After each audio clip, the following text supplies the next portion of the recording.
Dating for Men, a practical guide to understanding female psychology. The 21 Secrets to Attract, Approaching, and Flirt with Women. Written by Mark Love. Narrated by Theodore Fadick III. Introduction. Survey any of your friends and ask them what they're really looking for in a significant other. Sure enough, you'll get a mix of predictable following. Great career, loving family, amazing parenting instincts, kind, considerate, matching hobbies, interesting and attractive. The standard. We all know multiple people that fit these criteria. So does that mean that we're open to all of them as a life partner? Doubtful. Though some of us undoubtedly take the shotgun approach. So the age-old question is raised. What makes us fall in love with one person versus another?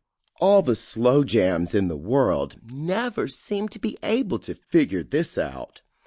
But maybe it's because the answer is a bit of a nebulous construct. A spark, a click, a deep gut feeling of being drawn to someone, a certain je ne sais quoi.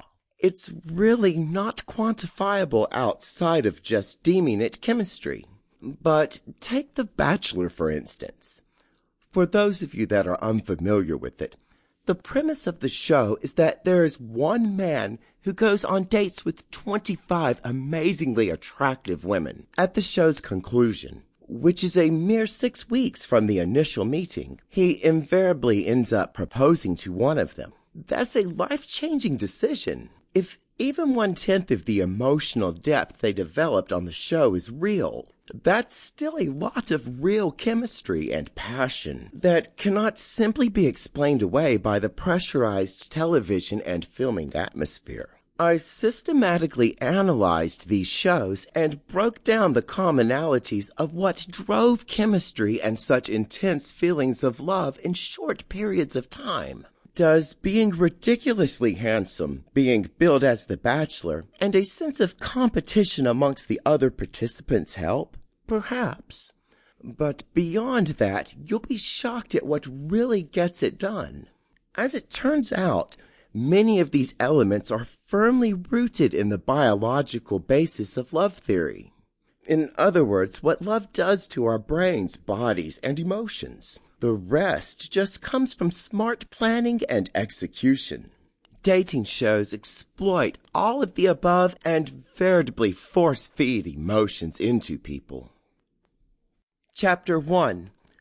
The Biological Basis of Love.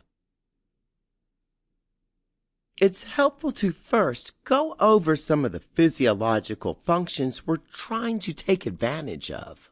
The biology itself isn't the focus of this book, so I'm going to keep this section short and to the point.